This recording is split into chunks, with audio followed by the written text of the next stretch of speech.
ਸਤਿ ਸ਼੍ਰੀ ਅਕਾਲ ਜੀ। ਮੇਰੇ ਵਿਆਹ ਨੂੰ 2 ਹੀ ਸਾਲ ਹੋਏ ਸੀ ਕਿ ਮੇਰਾ ਪਤੀ ਬਿਮਾਰ ਰਹਿਣ ਲੱਗ ਪਿਆ। ਮੈਂ ਵੱਡੇ ਡਾਕਟਰ ਤੋਂ ਉਸ ਦਾ ਇਲਾਜ ਕਰਵਾਇਆ, ਪਰ ਸਾਰੇ ਡਾਕਟਰਾਂ ਨੇ ਜਵਾਬ ਦੇ ਦਿੱਤਾ, ਇਹਨਾਂ ਦਾ ਬਚਣਾ ਮੁਸ਼ਕਲ ਆ। ਮੈਂ ਆਪਣੇ ਪਤੀ ਨੂੰ ਲੈ ਕੇ ਦਰ ਦੀਆਂ ਠੋਕਰਾਂ ਖਾ ਰਹੀ ਸੀ। ਮੇਰੇ ਪਤੀ ਦੀ ਇੱਕ ਗੱਲ 'ਤੇ ਮੈਨੂੰ ਬਹੁਤ ਗੁੱਸਾ ਆਉਂਦਾ। ਉਹ ਰੋਜ਼ ਰਾਤ ਨੂੰ ਮੈਨੂੰ ਕੋਲ ਬੁਲਾਉਂਦਾ ਅਤੇ ਕਹਿੰਦਾ, ਜਦੋਂ ਮੇਰੀ ਮੌਤ ਹੋ ਗਈ ਤਾਂ ਇੱਕ ਤਸਵੀਰ ਫੜ ਕੇ ਕਹਿੰਦਾ, ਤੂੰ ਇਸ ਨਾਲ ਵਿਆਹ ਕਰਵਾ ਲਈ। ਮੈਂ ਬਹੁਤ ਹੈਰਾਨ ਹੁੰਦੀ। ਉਹ ਤਸਵੀਰ ਇੱਕ 80 ਸਾਲ ਦੇ ਬੁੱਢੇ ਦੀ ਸੀ, ਜਿਸ ਦੀ ਉਮਰ ਤਕਰੀਬਨ 80 ਸਾਲ ਹੋਣੀ ਆ। ਮੇਰੀ ਉਮਰ ਹਾਲੇ 25-26 ਸਾਲ ਸੀ। ਮੈਂ ਆਪਣੇ ਪਤੀ ਦੀ ਲੰਮੀ ਉਮਰ ਲਈ ਪ੍ਰਮਾਤਮਾ ਅੱਗੇ ਅਰਦਾਸਾਂ ਕਰਦੀ ਸੀ। ਮੈਂ ਆਪਣੇ ਪਤੀ ਨੂੰ ਬਹੁਤ ਪਿਆਰ ਕਰਦੀ ਸੀ ਅਤੇ ਉਹਨਾਂ ਤੋਂ ਬਗੈਰ ਜ਼ਿੰਦਗੀ ਗੁਜ਼ਾਰਨਾ ਮੇਰੇ ਲਈ ਬਹੁਤ ਮੁਸ਼ਕਿਲ ਸੀ। ਪਰ ਰੱਬ ਦੀ ਕੀਤੀ ਨੂੰ ਕੌਣ ਮੋੜ ਸਕਦਾ, ਅਤੇ ਨਾ ਹੀ ਪ੍ਰਮਾਤਮਾ ਅੱਗੇ ਕਿਸੇ ਦਾ ਜ਼ੋਰ ਚੱਲਦਾ। ਅੰਤ ਵਿੱਚ ਮੇਰੇ ਪਤੀ ਦੀ ਮੌਤ ਹੋ ਗਈ। ਮੈਂ ਹਾਲੇ ਆਪਣੇ ਪਤੀ ਦੀ ਮੌਤ ਦੇ ਸਦਮੇ ਵਿੱਚੋਂ ਬਾਹਰ ਨਹੀਂ ਨਿਕਲੀ ਸੀ। ਉਸ ਟਾਈਮ ਮੇਰੀ ਸੱਸ ਕਹਿਣ ਲੱਗੀ ਕਿ ਜਿਸ ਨਾਲ ਤੇਰਾ ਪਤੀ ਕਹਿੰਦਾ ਸੀ, ਤੂੰ ਉਸ ਨਾਲ ਵਿਆਹ ਕਰਵਾ ਲੈ, ਉਸ ਦਾ ਵਚਨ ਪੂਰਾ ਕਰ। ਮੈਂ ਹੱਥ ਜੋੜ ਕੇ ਮਿੰਨਤਾਂ ਕਰਦੀ ਸੀ ਕਿ ਮੈਂ ਦੂਜਾ ਵਿਆਹ ਨਹੀਂ ਕਰਵਾਉਣਾ, ਪਰ ਮੇਰੀ ਗੱਲ ਕਿਸੇ ਨੇ ਨਾ ਸੁਣੀ ਅਤੇ ਮੇਰਾ ਵਿਆਹ ਹੋ ਗਿਆ। ਜਦੋਂ ਵਿਆਹ ਵਾਲੀ ਰਾਤ ਉਹ ਮੇਰੇ ਕਮਰੇ ਵਿੱਚ ਆਇਆ ਤਾਂ ਮੈਂ ਉਸ ਨੂੰ ਵੇਖ ਕੇ ਹੈਰਾਨ ਰਹਿ ਗਈ ਅਤੇ ਮੈਨੂੰ ਚੱਕਰ ਆਉਣ ਲੱਗ ਪਏ, ਕਿਉਂਕਿ ਉਹ ਤਾਂ ਮੇਰਾ ਨਾਮ ਹਰਲੀਨ ਆ। ਮੈਂ ਇੱਕ ਮਿਡਲ ਕਲਾਸ ਫੈਮਿਲੀ ਨੂੰ ਬਿਲੋਂਗ ਕਰਦੀ ਹਾਂ। ਮੇਰੀ ਪੜ੍ਹਾਈ ਪੂਰੀ ਹੋਣ ਤੋਂ ਬਾਅਦ ਜਿਸ ਤਰ੍ਹਾਂ ਦੂਜੇ ਮਾਂ ਪਿਓ ਚਾਹੁੰਦੇ ਆ, ਉਸੇ ਤਰ੍ਹਾਂ ਮੇਰੇ ਮਾਂ ਪਿਓ ਨੇ ਵੀ ਕਿਹਾ, ਤੇਰਾ ਵਿਆਹ ਕਰ ਦਿੰਦੇ ਹਾਂ। ਮੈਂ ਆਪਣੇ ਮਾਂ ਪਿਓ ਦੀ ਇਕਲੌਤੀ ਬੇਟੀ ਸੀ ਅਤੇ ਮੈਂ ਉਹਨਾਂ ਦੀ ਲਾਡਲੀ ਵੀ ਸੀ। ਮੈਂ ਉਹਨਾਂ ਨੂੰ ਕਿਹਾ, ਪਾਪਾ ਹਾਲੇ ਮੈਂ ਹੋਰ ਪੜ੍ਹਨਾ, ਮੈਂ ਵਿਆਹ ਨਹੀਂ ਕਰਵਾਉਣਾ। ਤਾਂ ਉਹ ਮੇਰੀ ਗੱਲ ਮੰਨ ਗਏ। ਮੈਂ ਆਪਣੀ ਪੜ੍ਹਾਈ ਦੇ ਨਾਲ ਆਫਿਸ ਜੁਆਇਨ ਕੀਤਾ, ਉੱਥੇ ਡਿਊਟੀ ਨਿਭਾਉਣ ਲੱਗੀ। ਜਦੋਂ ਮੈਂ ਇੱਕ ਦਿਨ ਆਪਣੇ ਬੌਸ ਨੂੰ ਵੇਖਿਆ, ਮੈਂ ਉਸ ਨੂੰ ਵੇਖਦੀ ਰਹਿ ਗਈ। ਉਹ ਇੰਨਾ ਸੋਹਣਾ ਸੀ। ਦਫ਼ਤਰ ਦੀਆਂ ਕਈ ਕੁੜੀਆਂ ਉਹਦੇ ਪਿੱਛੇ ਦੀਵਾਨੀਆਂ ਸੀ। ਉਹਦੇ ਆਲੇ ਦੁਆਲੇ ਬਿਨ ਮਤਲਬ ਤੋਂ ਘੁੰਮਦੀਆਂ ਰਹਿੰਦੀਆਂ ਅਤੇ ਉਸਦੇ ਦਫ਼ਤਰ 'ਚ ਜਾਣ ਦਾ ਕੋਈ ਨਾ ਕੋਈ ਬਹਾਨਾ ਲੱਭਦੀਆਂ ਰਹਿੰਦੀਆਂ। ਕਈ ਕੁੜੀਆਂ ਤਾਂ ਉਸ ਨਾਲ ਵਿਆਹ ਵੀ ਕਰਵਾਉਣਾ ਚਾਹੁੰਦੀਆਂ ਸੀ। ਮੈਨੂੰ ਵੀ ਮੇਰਾ ਬੌਸ ਬਹੁਤ ਪਸੰਦ ਸੀ, ਪਰ ਮੈਂ ਆਪਣੀ ਹੱਦ ਵਿੱਚ ਰਹਿੰਦੀ ਸੀ। ਮੇਰੇ ਮਾਂ ਪਿਓ ਨੇ ਭਰੋਸਾ ਕਰਕੇ ਮੈਨੂੰ ਇੱਥੇ ਭੇਜਿਆ ਸੀ। ਮੈਂ ਉਹਨਾਂ ਦੀ ਇੱਜ਼ਤ 'ਤੇ ਕੋਈ ਵੀ ਦਾਗ ਨਹੀਂ ਲਾਉਣਾ ਚਾਹੁੰਦੀ ਸੀ। ਮੈਂ ਸੋਚਦੀ ਸੀ, ਜੇ ਮੈਨੂੰ ਮੇਰੇ ਬੌਸ ਨੇ ਮਿਲਣਾ ਹੋਇਆ ਤਾਂ ਪਰਮਾਤਮਾ ਆਪੇ ਮਿਲਾ ਦੇਵੇਗਾ, ਕਿਉਂਕਿ ਜੋੜੀਆਂ ਉੱਪਰੋਂ ਬਣ ਕੇ ਆਉਂਦੀਆਂ ਨੇ। ਮੇਰੀ ਬੌਸ ਨਾਲ ਜ਼ਿਆਦਾ ਗੱਲ ਨਹੀਂ ਹੁੰਦੀ ਸੀ, ਸਿਰਫ ਕੰਮ ਮਤਲਬ ਦੀ ਹੀ ਕੋਈ ਨਾ ਕੋਈ ਗੱਲ ਹੁੰਦੀ ਸੀ। ਉਸ ਦਾ ਨਾਮ ਰਾਜੀਵ ਸੀ। ਉਹ ਜਿੰਨਾ ਸੋਹਣਾ ਸੀ, ਉਸ ਤੋਂ ਵੱਧ ਉਸ ਦੀ ਇੱਕ ਗੱਲ ਬਹੁਤ ਵਧੀਆ ਸੀ, ਉਹ ਕੁੜੀਆਂ ਦੀ ਬਹੁਤ ਇੱਜ਼ਤ ਕਰਦਾ ਸੀ। ਮੈਂ ਵੀ ਚਾਹੁੰਦੀ ਸੀ ਕਿ ਮੇਰਾ ਪਤੀ ਵੀ ਕੁੜੀਆਂ ਦੀ ਇੱਜ਼ਤ ਕਰਨ ਵਾਲਾ ਹੋਵੇ। ਇੱਕ ਦਿਨ ਮੈਨੂੰ ਰਾਜੀਵ ਨੇ ਕਿਹਾ ਕਿ ਮੈਂ ਤੇਰੇ ਨਾਲ ਵਿਆਹ ਕਰਵਾਉਣਾ।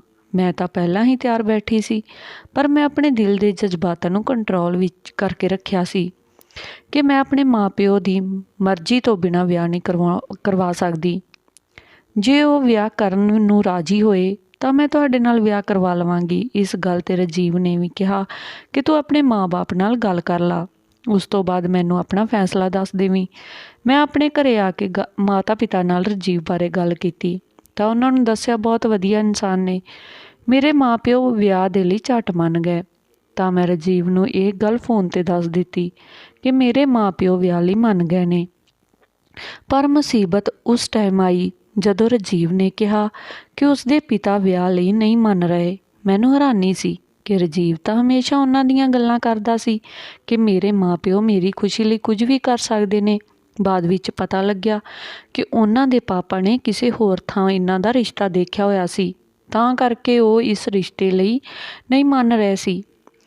ਆਖਿਰ ਵਿੱਚ ਰਾਜੀਵ ਨੇ ਵੀ ਮੈਨੂੰ ਕਿਹਾ ਕਿ ਮੈਂ ਆਪਣੇ ਮਾਂ ਪਿਓ ਨੂੰ ਮਨਾ ਕੇ ਹੀ ਰਹਾਂਗਾ, ਤੇਰੇ ਨਾਲ ਵਿਆਹ ਕਰਵਾਵਾਂਗਾ, ਤੂੰ ਇੰਤਜ਼ਾਰ ਕਰੀਂ। ਮੈਂ ਭਰੋਸਾ ਦਿਵਾਇਆ ਕਿ ਜਦੋਂ ਤੱਕ ਤੁਹਾਡੇ ਮਾਂ ਪਿਓ ਨਹੀਂ ਮੰਨਦੇ, ਮੈਂ ਤੁਹਾਡਾ ਇੰਤਜ਼ਾਰ ਕਰਾਂਗੀ, ਭਾਵੇਂ ਮੇਰੀ ਸਾਰੀ ਉਮਰ ਬੀਤ ਜਾਵੇ। ਰਾਜੀਵ ਨੇ ਆਪਣੇ ਮਾਂ ਪਿਓ ਨੂੰ ਕਿਹਾ ਕਿ ਜੇ ਵਿਆਹ ਕਰਵਾਏਗਾ ਤਾਂ ਸਿਰਫ ਮੇਰੇ ਨਾਲ, ਨਹੀਂ ਤਾਂ ਉਹ ਸਾਰੀ ਉਮਰ ਵਿਆਹ ਨਹੀਂ ਕਰਵਾਵੇਗਾ। ਆਖਰ ਵਿੱਚ ਉਸਦੇ ਮਾਂ ਪਿਓ ਵਿਆਹ ਲਈ ਮੰਨ ਹੀ ਗਏ ਅਤੇ ਉਹ ਰਿਸ਼ਤਾ ਲੈ ਕੇ ਸਾਡੇ ਘਰ ਆਏ। ਮੈਨੂੰ ਵੇਖ ਕੇ ਉਸਦੀ ਮਾਂ ਨੇ ਕਿਹਾ, ਵਾਹ, ਮੇਰੇ ਬੇਟੇ ਦੀ ਪਸੰਦ ਕਿੰਨੀ ਸੋਹਣੀ ਆ। ਤਾਂ ਮੇਰੇ ਦਿਲ ਨੂੰ ਤਸੱਲੀ ਹੋਈ ਕਿ ਉਹਨਾਂ ਨੂੰ ਰਿਸ਼ਤਾ ਮਨਜ਼ੂਰ ਆ। ਜੇ ਉਹ ਨਾ ਕਰ ਜਾਂਦੇ ਤਾਂ ਅਸੀਂ ਕੀ ਕਰਦੇ। ਫਿਰ ਸਾਡੇ ਵਿਆਹ ਦੀ ਤਰੀਕ ਪੱਕੀ ਹੋ ਗਈ। 1 ਮਹੀਨੇ ਬਾਅਦ ਤਰੀਕ ਰੱਖੀ ਗਈ। ਵਿਆਹ ਦੀਆਂ ਤਿਆਰੀਆਂ ਜ਼ੋਰ ਸ਼ੋਰ ਨਾਲ ਸ਼ੁਰੂ ਹੋ ਗਈਆਂ। ਸਾਡਾ ਵਿਆਹ ਬਹੁਤ ਹੀ ਧੂਮਧਾਮ ਨਾਲ ਹੋਇਆ। ਵਿਆਹ ਦੀ ਰਾਤ ਮੇਰੇ ਪਤੀ ਨੇ ਮੇਰੀ ਬਹੁਤ ਜ਼ਿਆਦਾ ਤਾਰੀਫ ਕੀਤੀ। ਉਹਨਾਂ ਨੇ ਮੇਰੇ ਅੱਗੇ ਇੱਕ ਬਾਕਸ ਖੋਲ੍ਹਿਆ ਤਾਂ ਮੈਂ ਹੈਰਾਨ ਰਹਿ ਗਈ, ਜਿਸ ਵਿੱਚ ਡਾਇਮੰਡ ਦਾ ਸੈੱਟ ਸੀ। ਮੈਂ ਕਿਹਾ, ਇੰਨਾ ਸੋਹਣਾ ਸੈੱਟ? ਤਾਂ ਉਹ ਕਹਿੰਦੇ, ਤੇਰੇ ਮੁਕਾਬਲੇ ਕੁਝ ਵੀ ਨਹੀਂ। ਫਿਰ ਉਹ ਕਹਿਣ ਲੱਗੇ ਕਿ ਤੂੰ ਮੇਰੇ ਮਾਂ-ਪਿਓ ਦਾ ਖਿਆਲ ਰੱਖੀ ਅਤੇ ਹਮੇਸ਼ਾ ਉਹਨਾਂ ਦੀ ਗੱਲ ਮੰਨੀ, ਕਿਉਂਕਿ ਮੈਂ ਆਪਣੇ ਵਿਆਹ ਦੇ ਲਈ ਉਹਨਾਂ ਨੂੰ ਬਹੁਤ ਮੁਸ਼ਕਲ ਨਾਲ ਮਨਾਇਆ ਆ। ਕੱਲ੍ਹ ਨੂੰ ਇਸ ਤਰ੍ਹਾਂ ਨਾ ਕਹਿਣ ਕਿ ਤੂੰ ਆਪਣੀ ਮਰਜ਼ੀ ਨਾਲ ਵਿਆਹ ਕਰਵਾਇਆ ਸੀ ਅਤੇ ਹੁਣ ਸਾਨੂੰ ਪੁੱਛਦੀ ਨਹੀਂ। ਮੈਂ ਹਾਂ ਵਿੱਚ ਸਿਰ ਹਿਲਾਇਆ। ਮੈਂ ਆਪਣਾ ਸਹੁਰੇ ਪਰਿਵਾਰ ਨੂੰ ਖੁਸ਼ ਕਰਨ ਦੀ ਪੂਰੀ ਕੋਸ਼ਿਸ਼ ਕਰਨ ਲੱਗੀ। ਉਸ ਤੋਂ ਬਾਅਦ ਅਸੀਂ ਹਨੀਮੂਨ 'ਤੇ ਗਏ। ਉੱਥੇ ਮੇਰੇ ਪਤੀ ਨੇ ਮੇਰੇ ਉੱਤੇ ਦਿਲ ਖੋਲ੍ਹ ਕੇ ਖਰਚਾ ਕੀਤਾ। ਉਹ ਅਕਸਰ ਹੀ ਮੈਨੂੰ ਮਹਿੰਗੇ ਤੋਹਫੇ ਅਤੇ ਕੱਪੜੇ ਦਿਵਾਉਂਦੇ ਰਹਿੰਦੇ ਸੀ। ਜਦੋਂ ਅਸੀਂ ਹਨੀਮੂਨ ਤੋਂ ਵਾਪਸ ਆਏ, ਮੈਂ ਆਪਣੀ ਸੱਸ ਨੂੰ ਕਿਹਾ ਕਿ ਘਰ ਦੀ ਜ਼ਿੰਮੇਵਾਰੀ ਹੁਣ ਮੈਂ ਸੰਭਾਲ ਲਵਾਂਗੀ, ਤੁਸੀਂ ਆਰਾਮ ਕਰੋ। ਤਾਂ ਉਸਨੇ ਕਿਹਾ ਕਿ ਸਾਰਾ ਕੰਮ ਤਾਂ ਘਰ ਵਿੱਚ ਨੌਕਰ ਕਰਦੇ ਨੇ ਅਤੇ ਖਾਣਾ ਘਰ ਦਾ ਮੈਂ ਬਣਾ ਲੈਂਦੀ ਹਾਂ। ਮੈਂ ਚੁੱਪ ਕਰਕੇ ਅੰਦਰ ਬੈਠ ਗਈ। ਹੁਣ ਮੈਂ ਸਾਰਾ ਦਿਨ ਫਰੀ ਬੈਠੀ ਰਹਿੰਦੀ ਸੀ। ਤਾਂ ਇੱਕ ਦਿਨ ਮੇਰੇ ਪਤੀ ਨੇ ਕਿਹਾ, ਤੂੰ ਇਸ ਤਰ੍ਹਾਂ ਵਿਹਲੀ ਬੈਠੀ ਬੋਰ ਹੋ ਜਾਂਦੀ ਆ, ਮੇਰੇ ਨਾਲ ਆਫਿਸ ਜੁਆਇਨ ਕਰ ਲਾ। ਮੈਂ ਆਪਣੇ ਪਤੀ ਨਾਲ ਆਫਿਸ ਜਾਣ ਲੱਗ ਪਈ। ਹੁਣ ਅਸੀਂ ਦੋਨੋਂ ਹੀ ਇਕੱਠੇ ਵਾਪਸ ਆਉਂਦੇ ਅਤੇ ਹਰ ਵਕਤ ਇਕੱਠੇ ਰਹਿੰਦੇ। ਮੇਰਾ ਪਤੀ ਅਕਸਰ ਹੀ ਮੈਨੂੰ ਘੁਮਾਉਣ ਲੈ ਕੇ ਜਾਂਦਾ ਸੀ, ਪਰ ਮੈਨੂੰ ਇਸ ਤਰ੍ਹਾਂ ਸੀ ਕਿ ਸਹੁਰਾ ਪਰਿਵਾਰ ਮੇਰੇ ਤੋਂ ਖੁਸ਼ ਨਹੀਂ। ਜੇ ਇਸ ਬਾਰੇ ਮੈਂ ਰਾਜੀਵ ਨਾਲ ਗੱਲ ਕਰਦੀ ਤਾਂ ਉਹ ਕਹਿੰਦੇ, ਤੈਨੂੰ ਫਿਕਰ ਕਰਨ ਦੀ ਕੋਈ ਲੋੜ ਨਹੀਂ, ਜਦੋਂ ਮੈਂ ਤੇਰੇ ਨਾਲ ਹਾਂ। ਮੈਂ ਵੀ ਸੋਚਦੀ ਕਿ ਮੇਰਾ ਪਤੀ ਮੇਰੇ ਨਾਲ ਅਤੇ ਮੈਨੂੰ ਹੋਰ ਕਿਸੇ ਦੀ ਕੀ ਲੋੜ ਆ। ਕਈ ਵਾਰ ਮੈਂ ਆਪਣੀ ਛੋਟੀ ਨਨਾਣ ਨੂੰ ਕਹਿੰਦੀ, ਘੁੰਮਣ ਚੱਲੀਏ।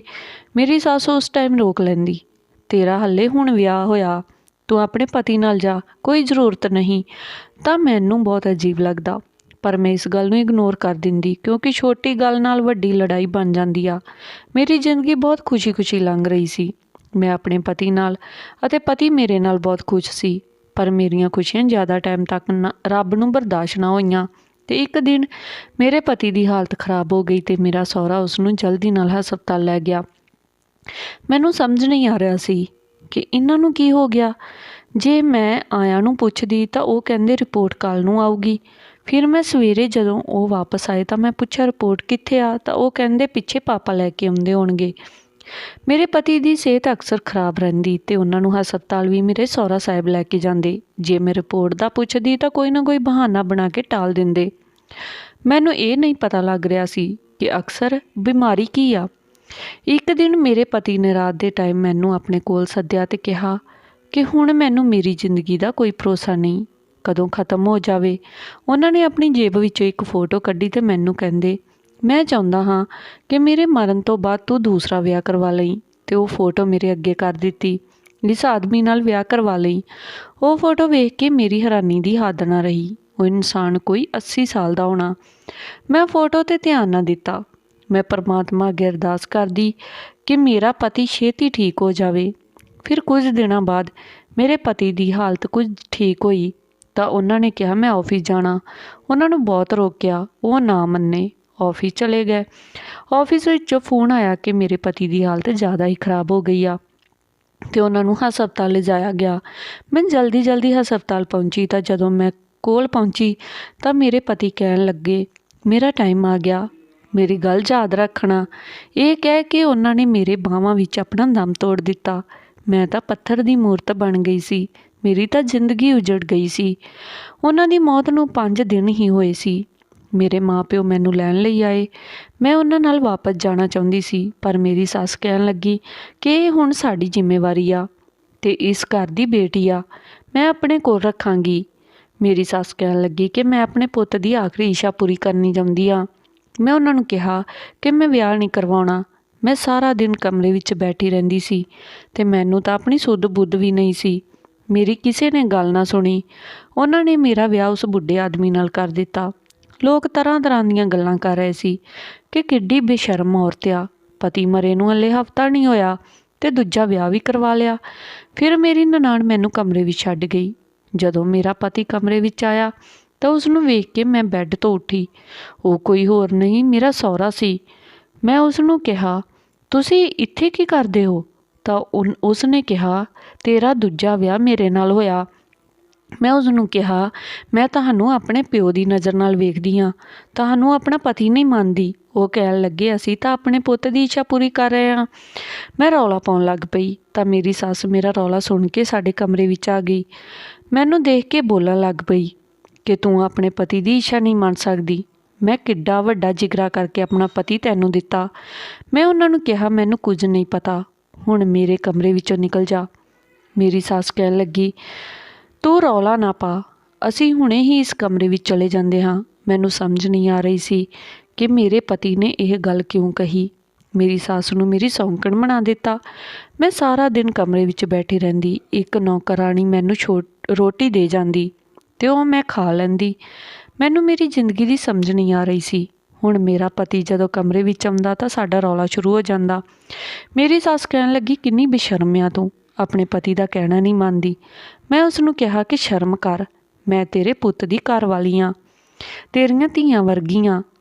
ਤਾਂ ਉਹ ਹੱਸਣ ਲੱਗ ਪਈ। ਮੇਰੇ ਤੋਂ ਕੁਝ ਕਾਗਜ਼ 'ਤੇ ਸਾਈਨ ਕਰਾਏ ਗਏ ਅਤੇ ਇਹ ਵਾਅਦਾ ਕੀਤਾ ਗਿਆ ਕਿ ਉਹ ਮੇਰੇ ਕਮਰੇ ਵਿੱਚ ਨਹੀਂ ਆਉਣਗੇ। ਪਰ ਉਹਨਾਂ ਦੀਆਂ ਗੱਲਾਂ ਮੈਨੂੰ ਪਰੇਸ਼ਾਨ ਕਰ ਰਹੀਆਂ ਸੀ। ਆਖਰ ਕੀ ਗੱਲ ਹੋ ਰਹੀ ਸੀ ਉਹਨਾਂ ਦੇ ਵਿੱਚ। ਮੈਂ ਆਫਿਸ ਜਾਣ ਲੱਗੀ ਤਾਂ ਮੇਰਾ ਸਹੁਰਾ ਕਹਿਣ ਲੱਗਿਆ ਕਿ ਹੁਣ ਤੂੰ ਮੇਰੀ ਪਤਨੀ ਆ, ਤੂੰ ਘਰ ਵਿੱਚ ਰਹਿ ਕੇ ਕੰਮ ਕਰਿਆ ਕਰ। ਇੱਕ ਦਿਨ ਮੈਂ ਕਮਰੇ ਤੋਂ ਬਾਹਰ ਨਿਕਲੀ ਤਾਂ ਮੇਰੀ ਸੱਸ ਅਤੇ ਸਹੁਰਾ ਆਪਸ ਵਿੱਚ ਗੱਲਾਂ ਕਰ ਰਹੇ ਸੀ ਕਿ ਸਾਰੀ ਜਾਇਦਾਦ ਰਜੀਵ ਨੇ ਮਰਨ ਤੋਂ ਪਹਿਲਾਂ ਇਸ ਦੇ ਨਾਂ ਕਰ ਦਿੱਤੀ ਅਤੇ ਹੁਣ ਇਹ ਸਾਡੇ ਲਈ ਮੁਸ਼ਕਲ ਖੜੀ ਹੋ ਗਈ। ਉਹਨਾਂ ਦੇ ਚਿਹਰੇ 'ਤੇ ਕੋਈ ਰਜੀਵ ਦੀ ਮੌਤ ਦਾ ਦੁੱਖ ਨਹੀਂ ਸੀ। ਮੈਂ ਇਸ ਤੋਂ ਪਰਦਾਫਾਸ਼ ਕਰਨਾ ਚਾਹੁੰਦੀ ਸੀ ਤਾਂ ਮੇਰੇ ਦਿਮਾਗ ਵਿੱਚ ਇੱਕ ਆਈਡੀਆ ਆਇਆ। ਮੈਂ ਰਾਤ ਨੂੰ ਤਿਆਰ ਹੋ ਕੇ ਆਪਣੇ ਪਤੀ ਕੋਲ ਗਈ। ਉਹ ਮੇਰੀ ਸੱਸ ਨਾਲ ਬੈੱਡ 'ਤੇ ਬੈਠਾ ਸੀ। ਉਸ ਦਾ ਹੱਥ ਫੜ ਕੇ ਕਿਹਾ ਕਿ ਹੁਣ ਤੂੰ ਇਕੱਲਾ ਇਸ ਦਾ ਪਤੀ ਨਹੀਂ, ਮੇਰਾ ਵੀ ਹੱਕ ਆ ਤੇਰੇ 'ਤੇ। ਮੇਰੇ ਕਮਰੇ ਵਿੱਚ ਚੱਲ। ਉਹ ਖੁਸ਼ੀ ਨਾਲ ਉੱਠ ਖੜ੍ਹਾ ਹੋਇਆ। ਉਹ ਕਿੱਥੇ 80 ਸਾਲ ਦਾ ਬੁੱਢਾ ਅਤੇ ਮੈਂ ਕਿੱਥੇ 27-28 ਸਾਲ ਦੀ।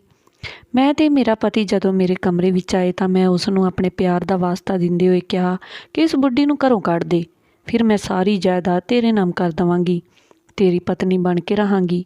ਇਹ ਗੱਲਾਂ ਮੇਰੀ ਸੱਸ ਨੇ ਕੰਨ ਲਾ ਕੇ ਸਾਡੇ ਕਮਰੇ ਵਿੱਚੋਂ ਸੁਣ ਲਈਆਂ ਅਤੇ ਜਦੋਂ ਸਵੇਰ ਹੋਈ ਤਾਂ ਮੇਰੀ ਸੱਸ ਕਹਿਣ ਲੱਗੀ ਕਿ ਮੈਂ ਤੇਰਾ ਭਾਂਡਾ ਭੰਨ ਦੇਵਾਂਗੀ, ਮੇਰੇ ਪਾਪ ਵਿੱਚ ਤੂੰ ਵੀ ਬਰਾਬਰ ਦਾ ਹਿੱਸੇਦਾਰ ਆ। ਮੈਨੂੰ ਸਮਝ ਨਹੀਂ ਆ ਰਹੀ ਸੀ ਕਿ ਕੀ ਹੋ ਰਿਹਾ। ਉਸ ਨੂੰ ਸ਼ਰਾਬ ਪਿਲਾ ਦਿੱਤੀ। ਸ਼ਰਾਬ ਦੇ ਨਸ਼ੇ ਵਿੱਚ ਉਸਨੇ ਮੈਨੂੰ ਸਾਰੀ ਗੱਲ ਦੱਸੀ ਕਿ ਰਜੀਵ ਉਹਨਾਂ ਦਾ ਆਪਣਾ ਬੇਟਾ ਨਹੀਂ ਸੀ, ਉਹਨਾਂ ਦੇ ਦੋਸਤ ਦਾ ਬੇਟਾ ਸੀ ਅਤੇ ਮੇਰਾ ਦੋਸਤ ਬਹੁਤ ਅਮੀਰ ਸੀ ਅਤੇ ਮੇਰੇ ਕੋਲ ਕੁਝ ਵੀ ਨਹੀਂ ਸੀ। ਸਾਡੀ ਸਿਰਫ ਬੇਟੀ ਸੀ। ਅਸੀਂ ਰਜੀਵ ਦੇ ਮਾਤਾ ਪਿਤਾ ਦਾ ਐਕਸੀਡੈਂਟ ਕਰਵਾ ਦਿੱਤਾ।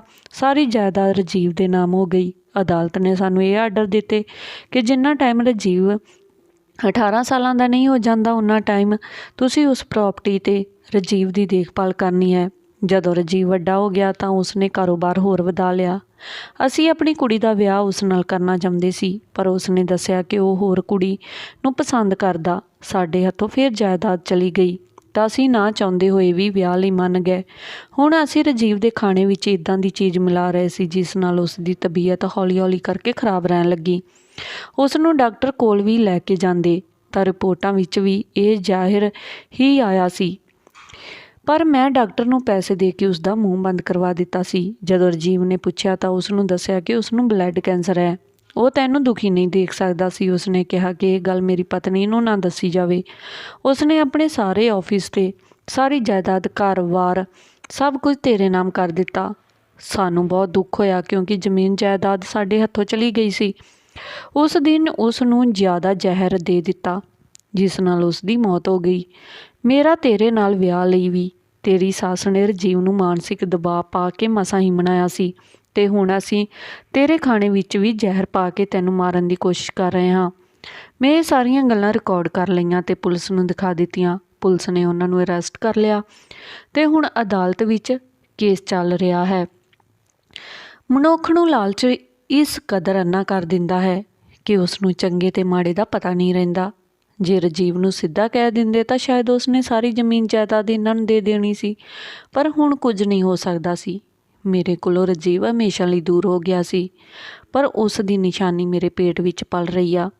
ਮੈਂ ਇਸ ਵਾਸਤੇ ਜ਼ਿੰਦਗੀ ਕੱਢ ਰਹੀ ਹਾਂ ਕਿ ਉਸ ਦਾ ਬੱਚਾ ਆਵੇਗਾ ਅਤੇ ਮੇਰਾ ਜੀਵਨ ਸੌਖਾ ਹੋ ਜਾਵੇਗਾ। ਧੰਨਵਾਦ ਜੀ। ਇਹ ਸੀ ਅੱਜ ਦੀ ਆਪਣੀ ਕਹਾਣੀ। ਜੇਕਰ ਕਹਾਣੀ ਵਧੀਆ ਲੱਗੀ ਹੋਵੇ ਤਾਂ ਲਾਈਕ, ਕਮੈਂਟ, ਸ਼ੇਅਰ ਜ਼ਰੂਰ ਕਰਨਾ ਅਤੇ ਚੈਨਲ ਨੂੰ ਸਬਸਕ੍ਰਾਈਬ ਜ਼ਰੂਰ ਕਰ ਦੇਣਾ ਜੀ।